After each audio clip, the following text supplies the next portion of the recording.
പറയുന്നത് സയൻസിൽ എന്തൊക്കെ പാഠങ്ങൾ പരീക്ഷയ്ക്ക് മെയിനായിട്ട് വരും.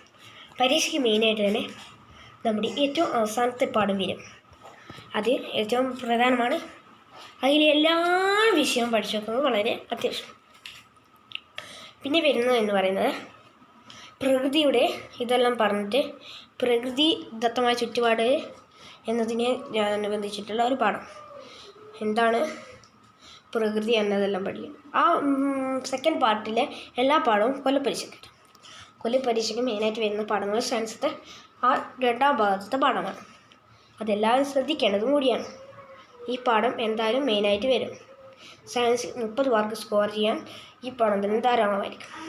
പക്ഷേ ചില സമയത്ത് ഇതിൽ നിന്നല്ലാതെ ടഫ് ആയ പാഠം തോന്നുന്നത് നമുക്ക് പറയാം.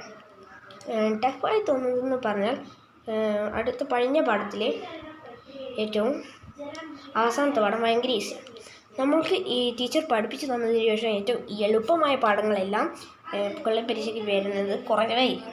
പക്ഷെ വളരെ ടഫ് ആയി വരുന്നത് മാത്രമാണ് കൊല്ലപ്പരീക്ഷയ്ക്ക് വരിക. ഇതൊരു ടിപ്പ് ആണ്. നമ്മൾ ഈ ഒരു ചെറിയ മോട്ടിവേഷൻ കൂടി ഞാൻ തരാം.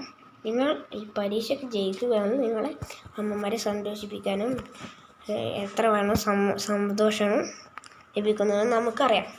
അത്രയും സന്തോഷം ലഭിക്കണമെങ്കിൽ നമുക്ക് പരീക്ഷ പാസ്സായി ജോലി കിട്ടിയാൽ എത്രമാത്രം സന്തോഷിക്കും. അതുകൊണ്ട് നമ്മളെപ്പോൾ കീപ് ട്രെയിനിങ് ആൻഡ് പഠിക്കുകയാണ് ഏറ്റവും നല്ലത്. പഠിപ്പാണ് ഏറ്റവും നല്ലത്.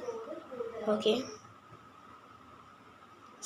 പിന്നെ മാത്സും കൂടി ഞാൻ ഡിസ്കസ് ചെയ്യാം. മാത്സത്തെ ഈ സെക്കൻഡ് പാർട്ടത്തെ കോണുകൾ ചേരുമ്പോൾ എന്നുള്ള പാഠം ആവശ്യമില്ല.